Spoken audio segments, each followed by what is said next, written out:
Want to build a career that lasts and a soul that stays joyful? Hi, and welcome to Good Talk with Tiffany Santana, where we have good talk with great people who help us live our best lives. Today, I'm talking with my friend, actor, comedian, producer, and writer, Mark Christopher Lawrence. You may remember him from movies like Terminator 2 or The Pursuit of Happiness, or maybe you've seen him on hit shows like Tyler Perry's All the Queen's Men or NBC's Chuck. In this episode, Mark breaks down how to stay relevant, joyful, and rooted, even when your industry is a roller coaster. And you'll snag his longevity playbook, the $0 favor that led to an $8 million film door, the 3 a.m. prayer that killed anxiety and restored joy, and the pro code, be the person everybody wants back, on set, on stage, and in life.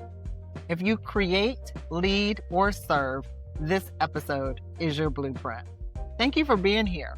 Let's dive in. Welcome, my friend, Mark Christopher Lawrence. How are you? I'm good. Thank you for having me. Good. I'm so glad that you're here. Thank you so much for being here. It's a pleasure. I'm glad it worked out. Yeah, me too. I want to start first by talking a little bit about some of the things that you have done in show business. First of all, how long have you been in the business? Professionally, I think my first audition was Hill Street Blues in 1986. That's so cool. I remember watching Hill Street Blues. You got to be... The way we watch television now is because of Hill Street Blues. The cop shows are all patterned after Hill Street Blues. That's so good. And I love cop shows too. Me too. I remember being at that age because I'm a Gen Xer. I'm a little older than some people probably watching. But I remember that TV was what we had. We didn't have social media. We didn't have all those other things. So I remember that. Right, making a point to sit down and watch your favorite shows. And Hill Street Blues was something that was definitely on TV for us. So that's really exciting. I want to talk a little bit about your background. You're from Compton, California. Tell me a little bit about, in Compton, what life was like for you. Well, we moved there in 1969. So we were the second black family on our street. And then by 74, a white flight had occurred and all the white families had moved out and the Robinsons moved in. That was the first I ever heard about gangs, was when the Robinsons moved in. Mm-hmm. And so I tell people it's kind of like you put a frog in a pot of water and slowly turn the heat up. Frogs stay there and acclimate.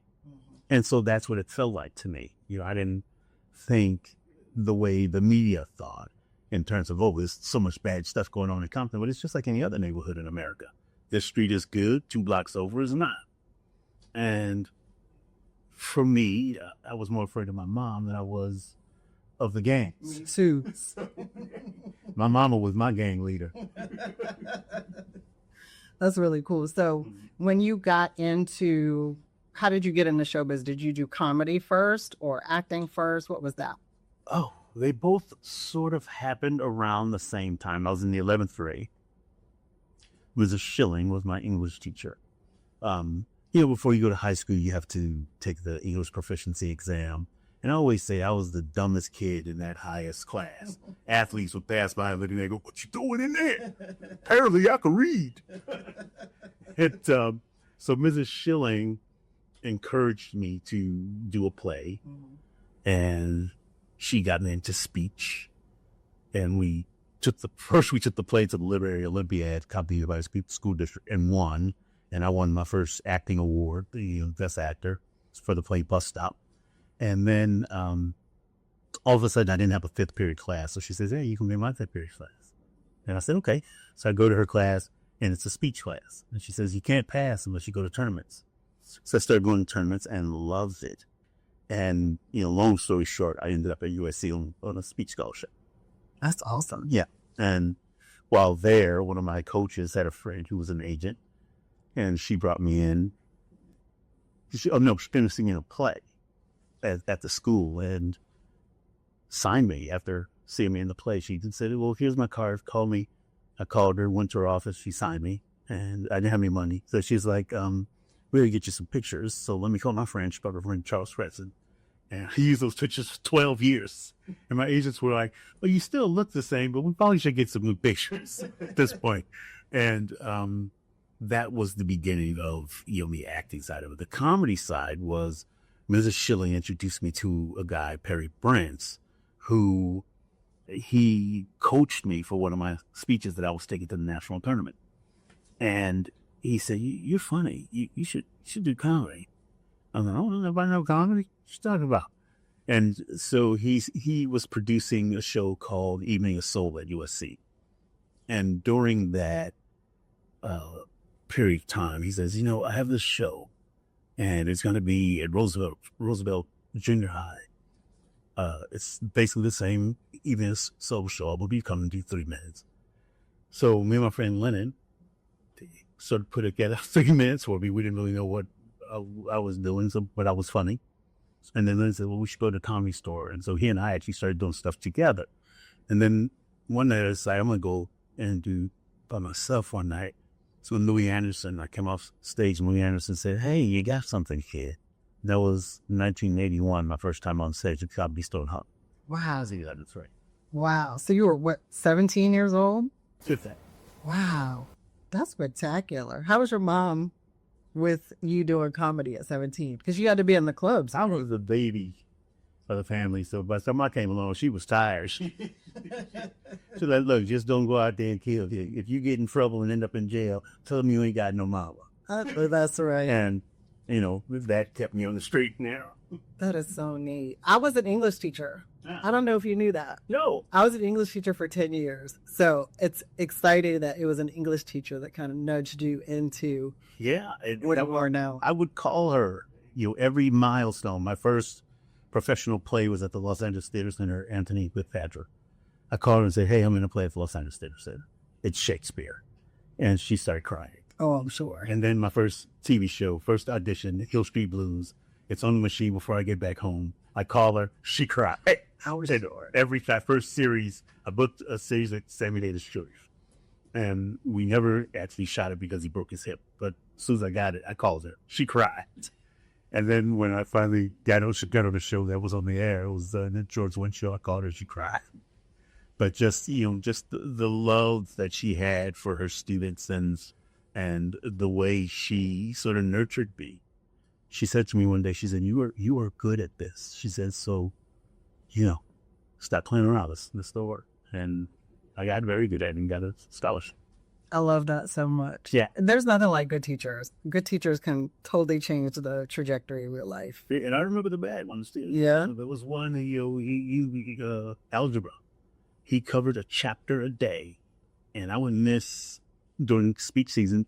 I would miss on Friday. He didn't care that you had to go to the tournament. He didn't care, and he wasn't trying to help you catch up. Math teachers. It threw me off math. Math teachers. Okay, let me ask you a question. Mm-hmm. If your life was a sitcom, what would the theme song be called? Because I know you're a singer. The theme song would be Ups and Downs. Okay. You got a melody for that? Not really, but it probably goes something like, we're up, now we're down, because that's what the business is. It's like you're up for a while. It's like I tell people it's high highs and low lows. Yeah. Like, and I understand why so many people have, depression in this business, because after every gig, you got to find another one. Wow. And so you make friends with people on set, and you may never see them again. Some of them become lifelong friends. Some of them, you try to stay in touch and then you drift apart. Some of them are there forever. So would you consider this business lonely? Well, I don't think it's lonely, because when you're working, you're surrounded with people, but it's just when the job is over, hopefully you have the next thing lined up so you can go right into it and you don't have to think about it. Mm-hmm. But oftentimes you don't. Wow. I remember 93, I think, is when I quit my day job. And it was scary, because it was like, okay, all of a sudden I don't have this income that comes in now, because I was bartending and waiting tables. I don't have this cash in my pocket every day. And I really missed having that cash every day. And, but I just stepped out with faith. It's like, I booked 2 national commercials, and I said, okay, I'm going to do it. And then I just kept working. I love that. That's so inspiring because some people, I think, are afraid to take that leap. And I think they miss their purpose sometimes because of fear. Mm-hmm. But it looks like you just made a decision and you went for it. Yeah, it was at a time, here's where I stopped. People on the other side of the table started getting on my nerves. And I was like, okay, I can't have a job where I deal with the public and I don't like the public, right? And I say all the time that I like persons. I don't really like people. Mm-hmm. You know, people as a whole sometimes are not friendly or whatever. They have their stuff that comes with them. You know, I have my own, you have your own. And sometimes I don't want to deal with the people stuff. But there's certain people that I like. It's the persons that I like. Yeah. But I was working at a restaurant, and the rule was if you need to take some time off, you have to cover your shifts. So I did that one night. The manager on duty signed off on it. Then the next morning, I'm on the set of Crimson Tide, and I get a page. So it's the manager of the restaurant, the general manager. He says, hey, I call him up and says, hey, you need to cover your shifts. I said, I did. He says, no, I don't want the person on the floor that you got. I said, well, your manager signed off on it, so if you need somebody, you got to find it. Mm-hmm. And then he was behind my back talking a bunch of trash. And so I called him. The guy Joey told me, and I said, have it in the phone. Go handle your phone. I said, look, if you were a man, you would have said that to me on the phone yesterday when we had the conversation. I said, but you didn't. I said, now you're behind my back like a 13-year-old. I said, how about just have my check ready? How come I could? And now I'm up there. That became my leap of faith. Yeah. And I think, God had a lot to do. He knew that it was time. Mm-hmm. And I relaxed and jumped into it, and I was okay. Yeah. I think sometimes God has these nudges. Sometimes they're even pushes to make us jump. Right. Because sometimes we're not actually going in the direction where he wants us to. Mm-hmm. And we're safe and comfortable. So sometimes we just have to have that push. Sometimes it's just a boss making you mad and getting on your very last nerve. I mean, there's plenty. Yes. Right. Yes, indeed. Well, and over the years, there's been times where, I've had slow periods. I mean, I remember the first time that there were, 2-3 months of nothing. Mm-hmm. And I was like, I need to find a job. And I'm looking through the paper and I see this thing, learn to deal cards. I was like, oh, that's interesting. We have placement in Monaco, in Reno, Vegas, 6-7 figure salaries. So you can audit the class. If you like it, $499. So I go through the class, audit the class. Before the first break, suits came in, shut the class down. Oh my goodness. They were laundering money through the class.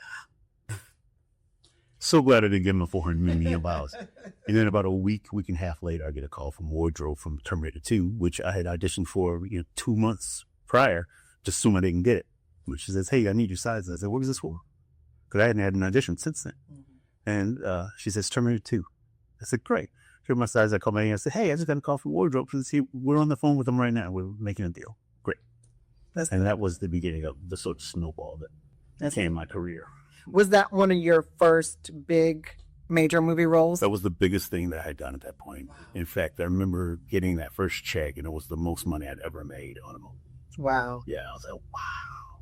That is something. So sometimes when you make that step, you get that reward. Or when you're trying to divert off the path, we know you get that that nudge back to where you're supposed to be. Yeah, it's like, it seems like to me, every time I've decided, well, I'm going to go do this and leave this alone, I was like, no, there's nowhere I want to go. I had a conversation with Della Reese one time before her show, Touch My Ankle. She said, I watched Harlem Nights the night before I went there, but she's so funny. And she says, oh, Lord, they had me cussing like a sailor. I said, did you get any pushback from your congregation because of that? She says, listen, you're probably wondering if you should take a job or not.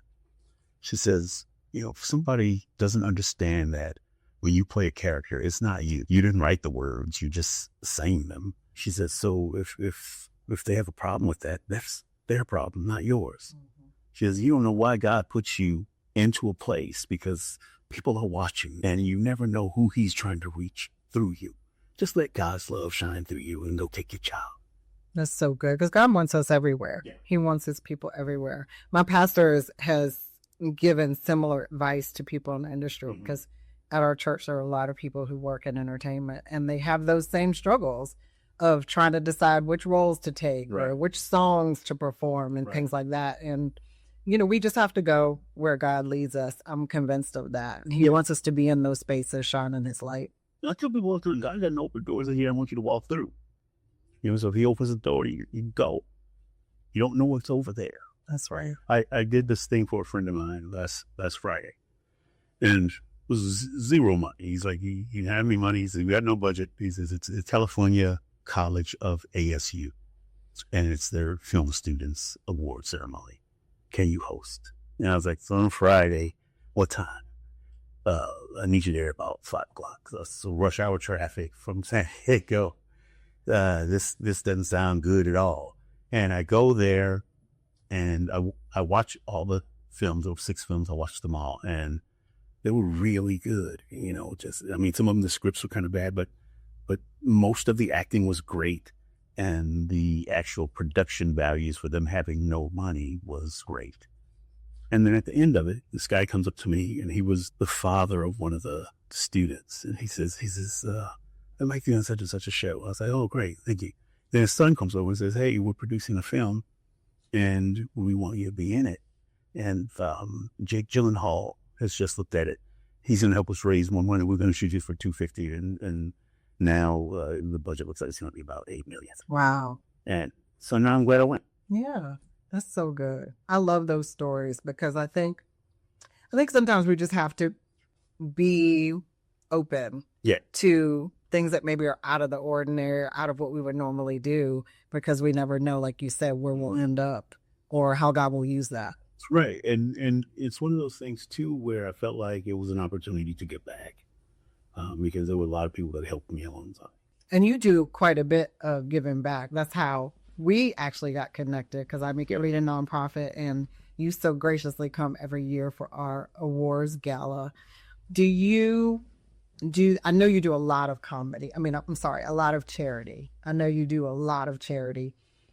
Are you driven to do charity because people have given to you so often, or what's your motivation to do so much good? Well, usually it has to do with the people who are asking me. Okay. We'll keep going. We'll make it work. Okay. What motivates you to do so much work in charity?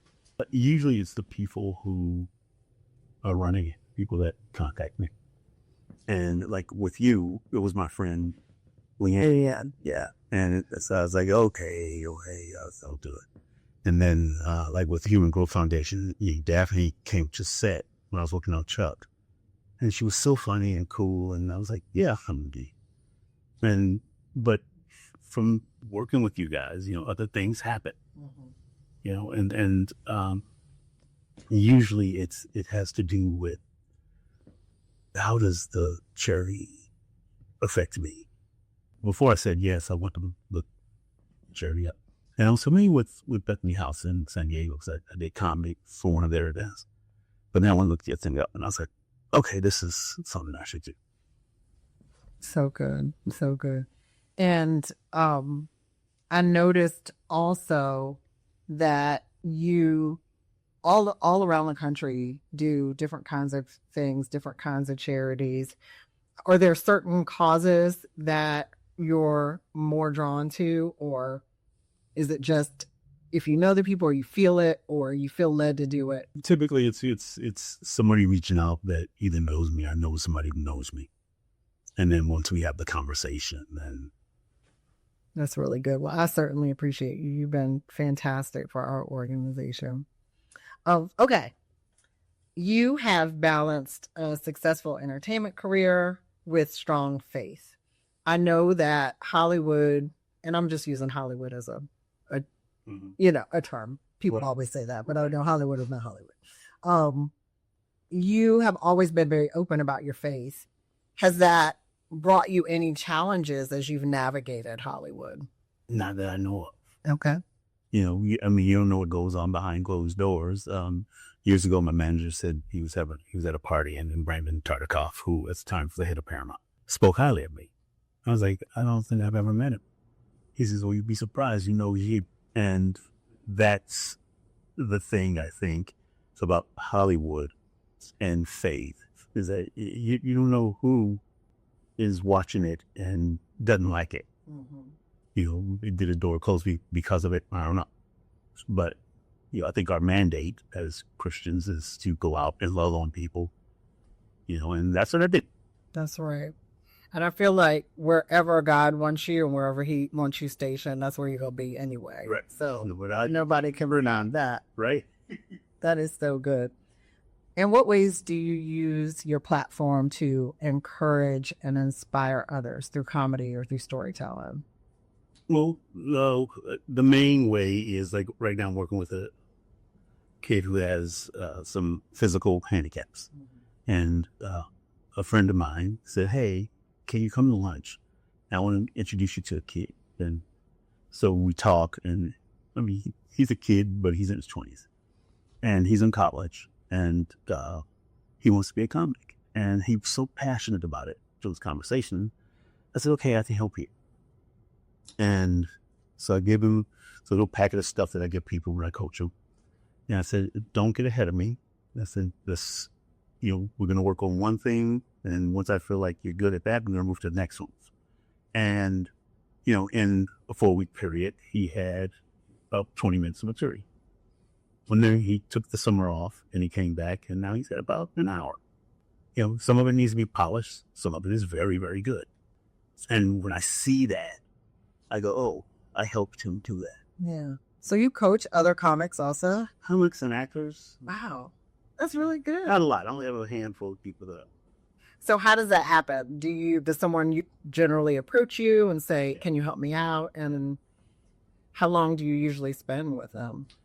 So a session is, 45 minutes to an hour. And if it's comedy, there's a very specific way I teach. And it's from a storytelling point of view. And I tell them, the stuff that I'm giving you, use it or don't. But by the time we're done, you will have these tools in your toolbox that will help you at some point. And today I was on a plane coming here, and I wrote a joke, and then I went back through, and then without even thinking, I was like adding in stuff that's in fact, like, oh, these are similes, these are act outs. And stuff just sort of naturally does it now. I don't want to think about it. That's so good. I always say that comedians are some of the most brilliant people on the planet. I think people don't understand what it takes to be funny, to have your pulse on what is funny to people. It takes a lot to be able to do that. Well, that and to deal with your own crazy. Because a lot of comics are crazy. I know that I got a little bit of crazy in there. And I think that's part of what makes you get on stage. Like that first time on stage, I was so nervous, but once I started talking, I was fine. Yeah. And I think there's something crazy today. It's good crazy. Yeah. I can relate. Okay, what is one of the most impactful audience responses you feel like you've received? 2. Okay. The first one, it was in 2012. I did a Raisin in the Sun. It was a matinee. I played Walter Lake. And at the end of the play, you will come out, standing ode to start, and come out, and there's this lady, probably white lady in her 70s, late 70s, and she comes up to me, and she's blubbering with tears. And I just hug her. And then she takes my hands, and she says, we just didn't get it right, did we? Wow. So that play, one, Pulitzer Prize winner. So if you just say the words, you're halfway there. But it affected her in a way that she had some guilt about the way she was raised. And then the other one was, I was doing this live thing in North Dakota, South Dakota, Christmas at the cathedral. So they have an orchestra, a huge volunteer choir, 2 pro singers, and 1 actor that tells the story of the birth of Jesus from a different standpoint. Every year they've been doing 27, 28 years now. So the year I did it was 2 years ago, I believe, maybe 3. And I played one of the Magi. I told the story, and this one actually came full circle because it told the story of the birth all the way to the death of Jesus. And after most shows, they have in the basement a little bit of food, and some donors would be there. We talk. And Slade, he again came up to me and said, she says, I've been to all of these. She says, and this one really touched my heart. She says, and it's you.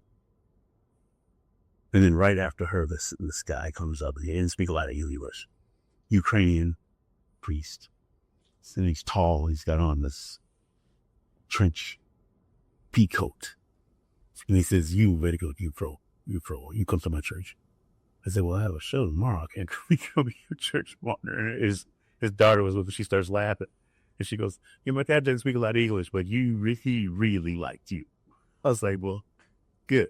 So that was, for me, probably one of the most impactful things, because after every show, people were just beyond themselves with, what. And I think partly it's the story and that building. When I first walked into the building, I was like, well, I hope I can live up to this. It's like Marvel, and I think just the setting and the music and the story, and it touches people's lives where they live. It's like when you hear the Magi talking about, following the stars, and I don't think most people know that the wise men were late. Jesus is a couple years old by the time they showed up. And they showed up with some gold and incense. These are brothers. And spitters on the camels. but it was impactful. And I think for me, I think that was the most impactful performance. I love that. And then when you have an experience like the woman who came to you, what do you do with that? How does that make you feel? How do you process that? It makes me feel great. It's like in the moment, it's like, okay, because with TV and film, you don't see that. You don't see how people react to what you did, all those months ago. But you see this live right now. And I think for me, it touches me. It touches your heart. It makes you want to be better.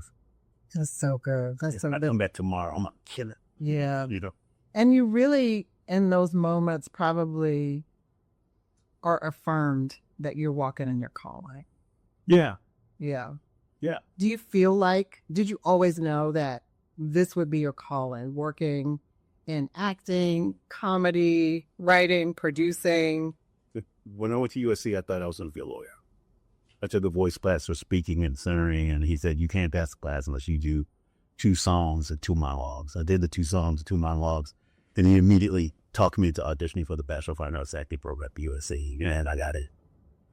He coached me, and me and Tommy Ford and Sabina Weber, they had 3 openings in the sophomore year, and they put us in there.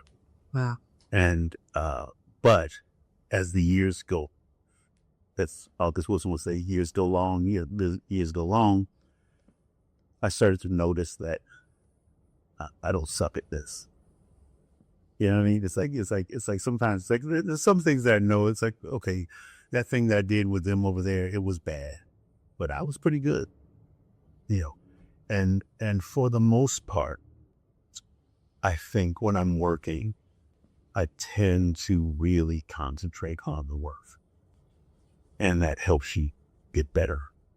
Every job is different, but the way I approach the work is the same. I do the work that has to be done to make it live. That's so good.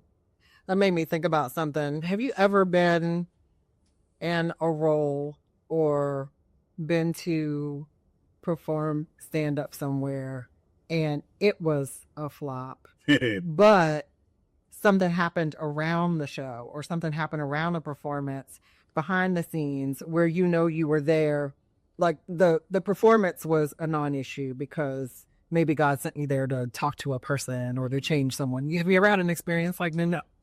Yeah, I did a cruise with Praise Fest Ministries. And it was at a point where I had quit comedy for 3 years, and then I was just getting back into it, and I started going church clean. And so I booked this thing, and I had 6 months to get to an hour. So I was on stage every single chance I got, 5, 6 days a week. sometimes 2 or 3 times a night, different places, just trying to make this hour good. And then I get there, and it's like, oh no, you only have to do like a half hour, and then tomorrow night you do a half hour. It could be the same half hour, and then when we get to the Bahamas, you'll MC the concert. I was like, oh. And prior to that, there was a lady contacting me, wanted me to talk to the kids at her elementary school. And I talked to high schools and college kids. And I was like, I got no little kids. This is elementary school. What I got? So I avoided her call. Then one night the phone rang and I answered it without looking to see who it was. And it was her. And she told me what she wanted. So I said, okay, I'm going to go to your school. I'm going to talk to your principal and see where she is and go from there. She says, okay. I go to school. The principal, this is summer before school started. The principal was painting her office. She had helped paint the teacher's lounge and the kids' cafeteria, all in blue. She says because she wanted everybody to have a place to go that wasn't institutionalized, because the district would only pay for green. So she spent her own money. I said, okay, I'll come and talk to your kids. And she says, hey, can you talk to the teachers as the teacher organization? I said, do you want better? I have a friend who's a comedian. I'll bring him to do that because that's what he does. So I brought him and he spoke, and teachers come up to me going, this is the best thing ever. I said, I've done this for 10 years and this is the first time I had fun and learned something. Was it great? So then the following week I had to talk to kids. And so me and Lester, very funny minister and comedian, I said, I don't know what to say to these kids. He says, just do whatever you're going to tell them, whatever you're going to tell them, but tie it just to pop culture. He says, throw out names that, if you feel like you're losing, the time you met Shaq, the time you did this or whatever. And so that's what I did. And it was great. And then that whole year and the next 2 years, I brought different speakers from different walks of life to talk to these kids. So by the time I got to the Bahamas, they said, hey, can you go into the schools with us and talk to these kids? I was like, yeah. So God was preparing me for that moment. And it was so hot. It was oppressively hot. I'm pouring sweat. I'm in shorts, Hawaiian shirt, Birkenstocks. I'm in the class talking to the kids. At one point, I looked down, my Birkenstocks, I can see water. And there's beads of sweat on my hands and arms and legs. And at the end of my talk, the teacher asked me if I would do like an altar call. I said, okay. So, we do the call, and almost every kid accepted Christ. Wow. And no matter how the comedy thing was going, it was worth it for that moment. Wow. And God took those 3 years to prepare me. Wow. Look at that. So I've been avoiding kids ever since. You might have missed another call, and maybe you should have been a teacher. Mm. I don't blame you. I had such a tough time with younger kids. Yeah. I taught middle school and high school. I knew I wasn't smart enough for elementary school kids, but taught middle and high school. Right. The middle schoolers gave me a run for my money. I was there for 2.5 years, and I was like, send me somewhere else. The last year I taught middle school, I was pregnant. Mm. They are hormonal. Right. Pubescent kids. I'm hormonal. There were tears. Right. It was a mess. I had to go to high school next year. See, that was my fit. And I've seen reels where kids are so disrespectful that I don't know that I won't shake a kid and their parent. The kid and the parent. I know what you mean. What are the projects that have made you most proud? I would consider you an anomaly in your field because you're in many fields and you do them all really well.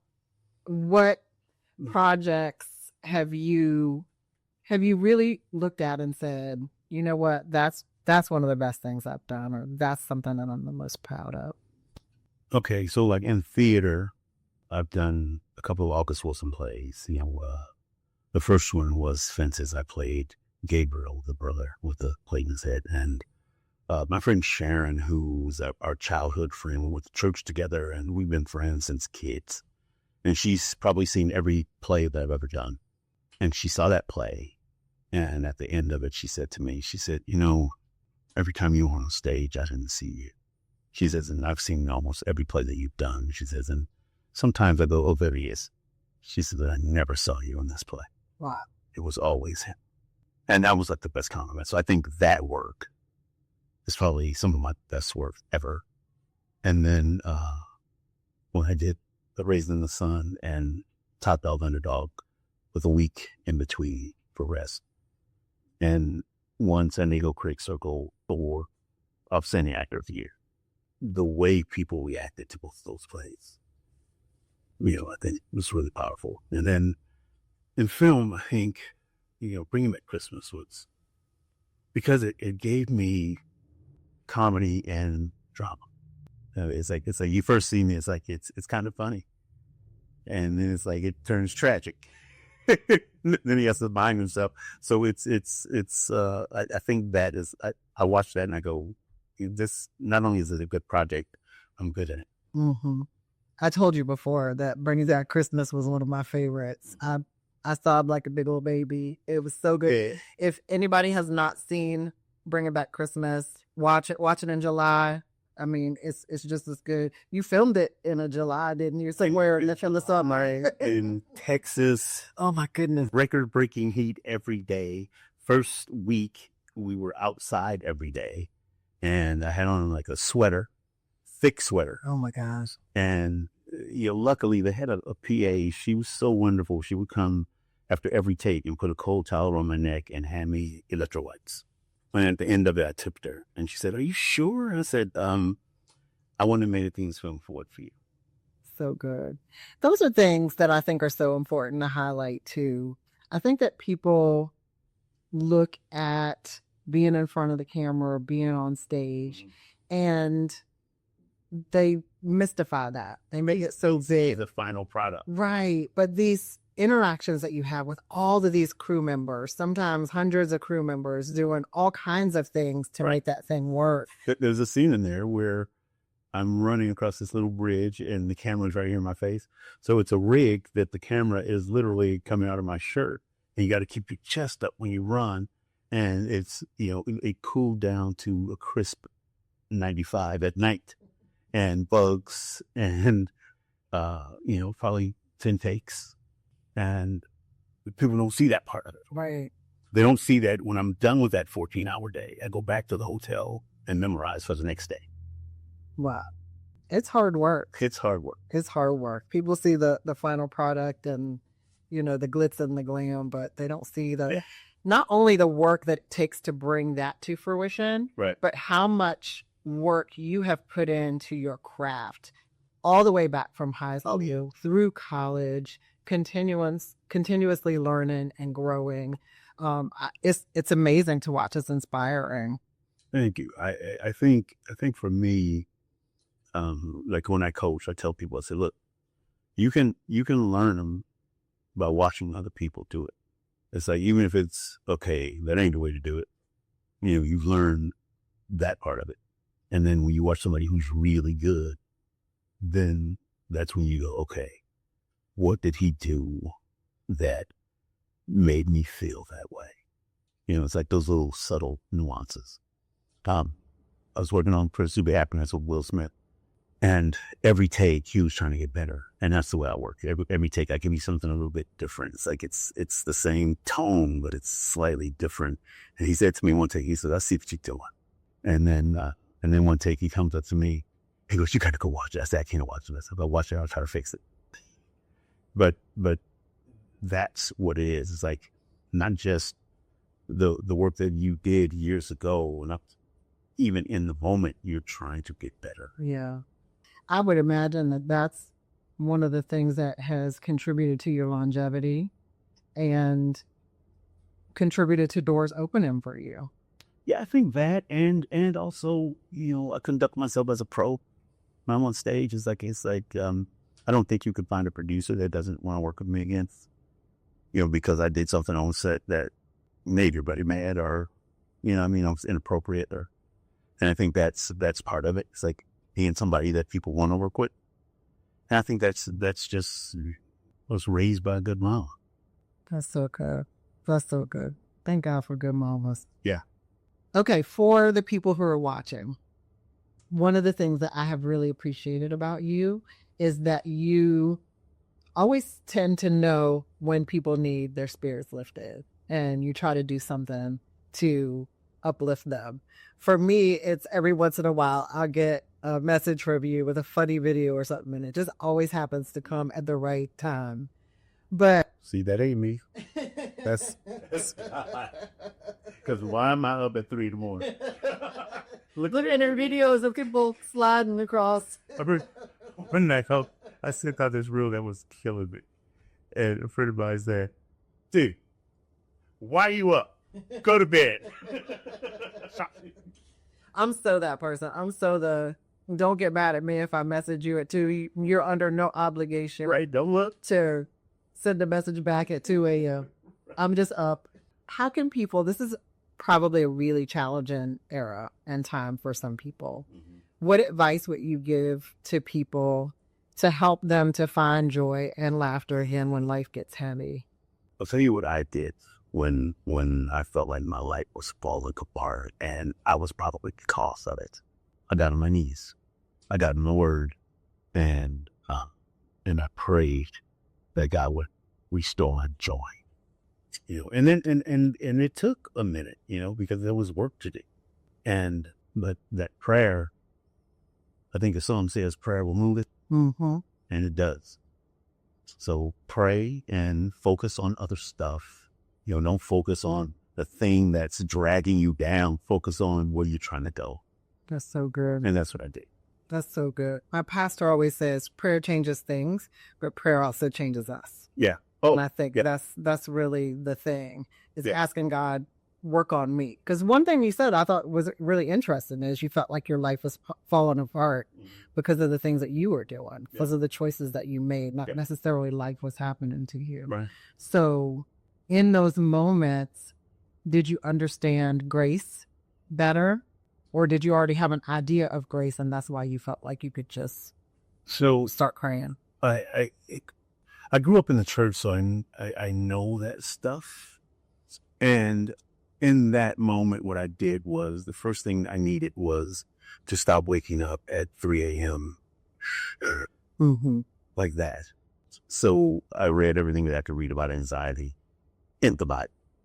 What does the Bible say about anxiety? Be anxious for nothing. Mm-hmm. And once that clicked, that went away. Wow.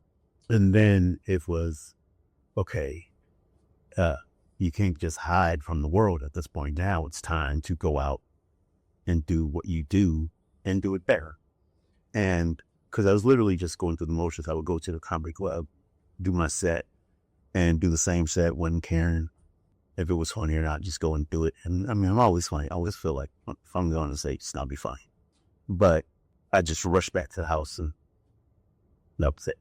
So then I prayed that I could get back out and enjoy life. And then once all that stuff is gone. And the forgiveness, I had to pray for forgiveness for myself. Mm. Yeah, because if Jesus could forgive all of us, who am I not to forgive me? Wow. And once that door opened, then I was off and running. That's really powerful. Yeah. And I think people underestimate the power of forgiving themselves. Yeah. I think forgiveness can be a challenging concept anyway. Yeah. I think sometimes those of us, especially those of us who work hard and we want to be excellent and we have family, like you said, you had a good mama, have family that are looking at you and you care that they're proud of you. You feel like sometimes when you mess up, you mess it up completely. Yeah. And so, forgiving yourself is so powerful. Yeah. It can be really powerful. So let me ask you this then. How did you get to the point where you felt like it was okay to forgive yourself? What made you know that you had to forgive yourself in order to move forward? Just reading the Word. Yeah. And one morning, one thing that I always pray, and I pray it today, even this morning, I prayed, let me hear you clearly. And one morning, I was laying in bed, hadn't even opened my Bible yet. Just opened my eyes and laying there. And something said, open your Bible. And I opened the Bible, and first thing I saw was about forgiveness. you must forgive.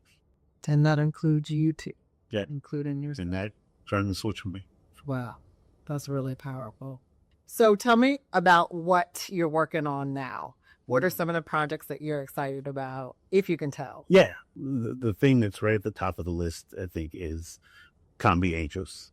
So it's basically a variety show in the Jerry Lewis, comic relief sort of zone for fire victims in LA. So we're putting on a show in September 1st. It'll be on pay-per-view. Right now, Gloria Estefan is supposed to play, and Wyclef Jean, and Paul Rodriguez, and myself, and Jay Moore, and some others. And they're talking to some huge names that I can't talk about right now because they haven't sealed the deal. And then, so that's, I'm really excited about that. And then me and my friend Rusty, I met with Perry when Evening of Soul way back in 11th grade. Mm-hmm. He and I became good friends over the years. And so we're pitching a show, a family comedy. And I'm really excited about it. It's like, I had initially thought of the idea. I was working on a show called The Mullets, which is this crazy show. And Eric Tannenbaum, his production company, was producing it. So we talked to Eric about it, and he's like, yeah, we totally see Mark and Carrie's show. So we started working on it, and so he says, get back to us in a couple of weeks. He says, but don't wait too long, because 2.5 minutes our show and it's about to blow up. And sure enough, we get back to him in like a week and a day, and boom, it explodes, and they don't have time for us. So then we come back to him a few years later, and 9/11 happened. Oh. So then we regroup, come back to him again, and COVID happened. And then just recently we went back to him, and he said, I moved my company from Lionsgate to Fox, and it doesn't fit at Fox. So we said, okay. But we think it's ready to go. So we pitch a couple of different places, and they like it, and we're pitching one more place. And we think it's going to find a home. I'm so excited. Yeah, so that. And then I just finished shooting in Kentucky this thing called well, I wasn't supposed to say the name. We'll cut that out. Yeah, so this judge spoof, like a spoof on the judge shows. Mm-hmm. And it's very funny and irreverent, and I'm the judge. And I think because it's so stupid, that the characters are so rich and fun. It's like, there's this one lady, she did 2 episodes, and she was so fun. She broke me like 5 times, and I'm usually, and she was so fun. I couldn't help it. I said, I'm sorry. There's just some really funny character work going on. And I think that show's going to be the hit. Oh my gosh. I'm ecstatic about that. I love the court shows. Yeah. Court shows are always on in our house. Yeah. So just think it's that heightened. Oh my goodness. Oh, I can't wait. I'm so excited. Now, and you said also that you're doing some work with your sister. Tell me a little bit about that. So I get called to do inspirational speaking sometimes. And so my sister has some challenges, and I was like, what can we do together? And I was like, I thought we could do like this together, because our chemistry is so good. It's like when we're around each other, even on the phone, we're cracking each other out. Like the other day, we were talking as I was driving home Mother's Day, and my mother was mad, but she thought I was taking her home. But I said, no, my sister's gonna take you home. And so she said, oh God. And I texted my sister when I was on the road, told her this, and you mom's mad. She goes, yeah, but she says she'll stay. So she's gonna stay, but we're like cracking jokes back and forth, and they're talking about childhood, and she said, she never really hit me. I said, yeah, because she was too tired from hitting me. I said, 5th grade, I couldn't get it together. I was getting whooping every other day. That was 7th grade for me. 8th grade. Yeah, my mom calls it the body snatcher stage. That you kind of look like my kid, but I don't think it was you. Yeah, I could figure it out in the 5th grade. I don't know. That's so good. It happens. I mean, 5th grade is a weird time. Yeah. It's a little awkward. Right.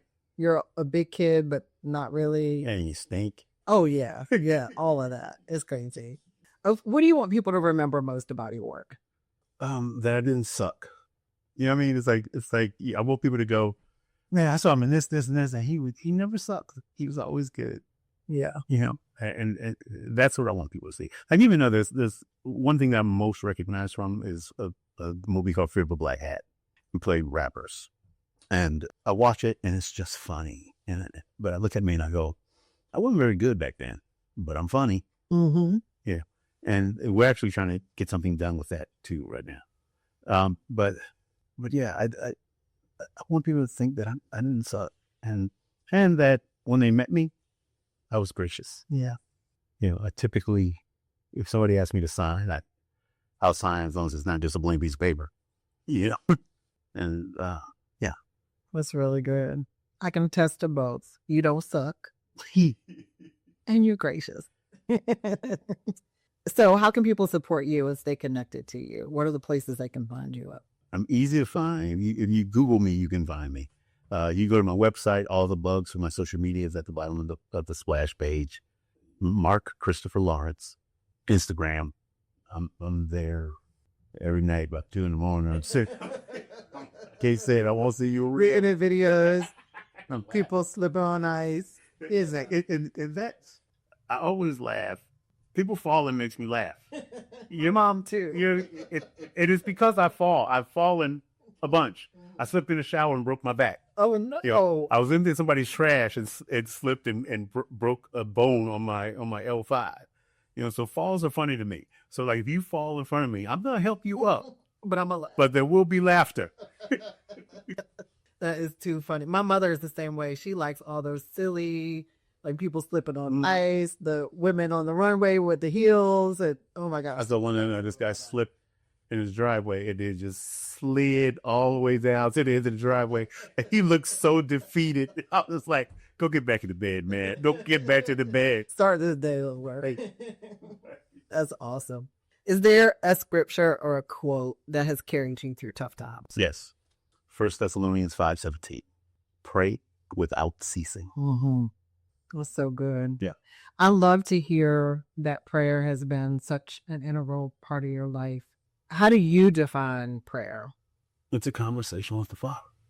I don't go to, oh, dear Holy Father, all affected. Mm-hmm. I just talk to him. Say, look, you know what's going on. It's this, and here are the names, and here are the people that need you, and I need you, and can you hook us up? Yes. I just talk to him. Yes. And I think it's important that we have that relationship with God in that way, and that you don't need somebody else to go to the throne for you. You can just go and talk to him. And for me, on a daily basis, I find myself, I'm driving around, I'm just praying. Sometimes I wake up at 3 a.m. and don't know why I'm awake. And so I open my phone, look at my list, and just go down the list and pray for people until I get sleepy again. So good. I have a journal that I keep. Yeah. A journal, and then I have a file on my phone where I keep people's names, and so every once in a while, or as people cross my mind. Right. And I love that conversational piece because every year I try to theme my year so I can focus on a particular thing. And one year was intimacy. I wanted to be more intimate with God. And that was the year that I really focused on having just conversation with God, just talking to him. Right.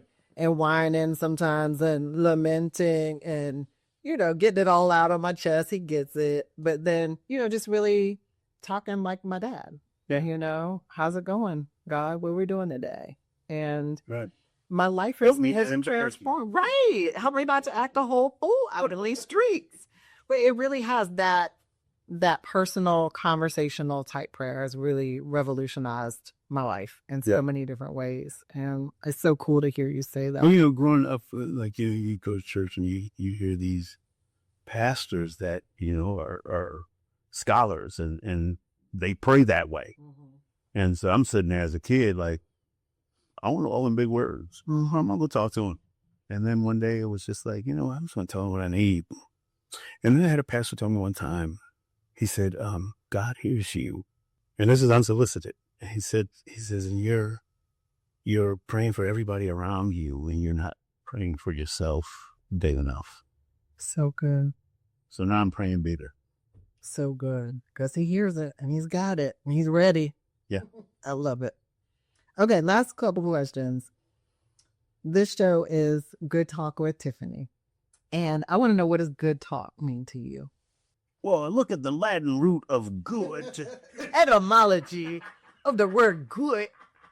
I think that's what we just had. It's just a conversation about the industry and life and what makes me tick and that kind of thing. And I think that's good talk. Oftentimes it's like, you talk to people and you don't get to really know anything about. It's like they're shrouded in secrecy. I got a friend who's a close friend. I have no idea how old he is. Wow. You can't tell by looking at him. And I suspect he's my age, but he won't tell you. So he's young.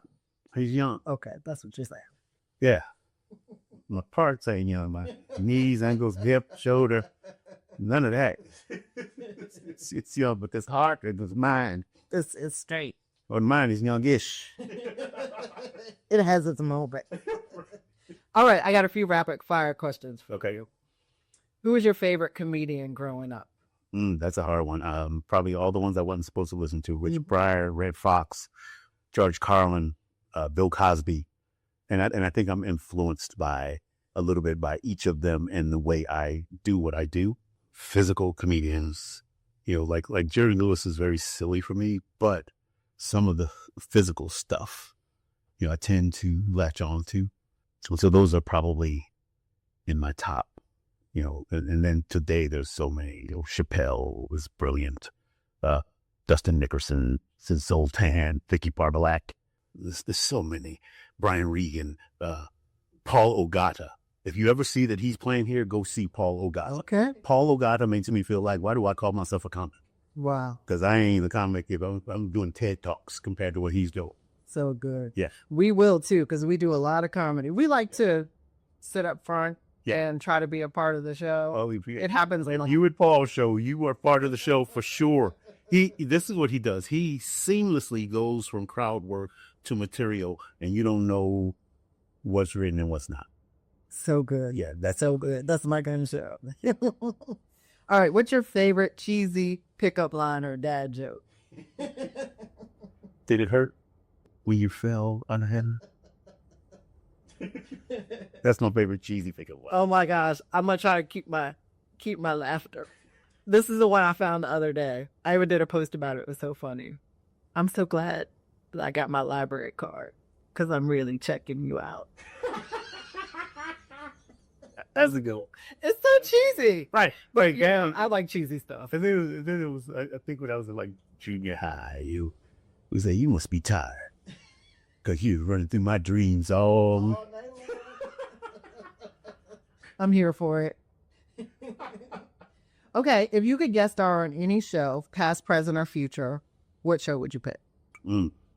Well, past or present? Walking Dead. What is it? Walking Dead. Walking Dead. Wow. Would you do a dramatic role in that? Yeah. Man. But you don't have to do dramatic stuff. I bring a little funny to it. Yeah. I did a thing for Tyler Perry and them, All the Pleased Men, played a character on there. And one of the producers said to me that she hired me because she knew that I'd be good dramatically. She says, but I also knew that you bring a look funny. So good. And the flight attendant today said to me, she goes, "Oh, Queens." She goes, "I age." I said, well, you might be coming back. This is so good. But that must be a compliment to you when someone says, "Oh, I hated your character." Well, it means you played it well. Pursuit of Happiness. It's like, people come up to me all the time. Why do you give him that money? Because it's Will Smith. You didn't need the $14 as much as I did. So good. Okay, I know you sing. Do you have a go-to karaoke song? Several. Ray Charles, Georgia. Okay. Also Ray Charles, Yesterday. His version, Yesterday. Al Green, For the Good Times. Anything Sam Cooke. Yeah, sometimes Otis Redding, and then Greg Porter, Heaven. Gregory Porter. So good. That song is so beautiful. We're going to have to do karaoke next time you're in. Yeah. All right. What never fails to make you laugh? Oh, go ahead. But every time I'm here, it's like, we'll work it. I know, but we got to make time. We'll figure it out. Next time, we'll squeeze in karaoke. Yeah. Either a day after or something. Let's stay an extra day. Yeah. And then we go hang out. Karaoke. I'm down with it. All right. Finally, what never fails to make you laugh? people falling and sliding on that driveway. Never fails to make people happy. Falls are just funny for me. I don't know. Maybe it's because I fell so much. Maybe I was dropped on my head as a kid. I don't know, but it's funny. So good. I'm sorry. Don't hate me. If you fell and you're in traction right now, it's not my fault. If I was there, I'd help you up. But there would have been laughter. So good. Mark Christopher Lawrence, my friend, thank you so much for being here, for doing this. I always love talking to you. So I'm glad that you got to be one of the first. Well, I appreciate it. I appreciate it. You know, I appreciate God, bringing y'all into my life. Yes. Because that's the way I look at it. It's like, when you guys think of my comedy, the last time I was there, I was so glad that y'all were there. It was a good show. It was fun. It was a good show. Well, thank you so much. God bless you. Come back. Yes. Next time you're in town, or if I'm in town, we're doing it. Yeah, when I can talk about some of the things that I've been doing, then we should definitely have it back on. Okay, great. I'm here for it. Yeah. Thanks so much. Thank you. Take care. God bless.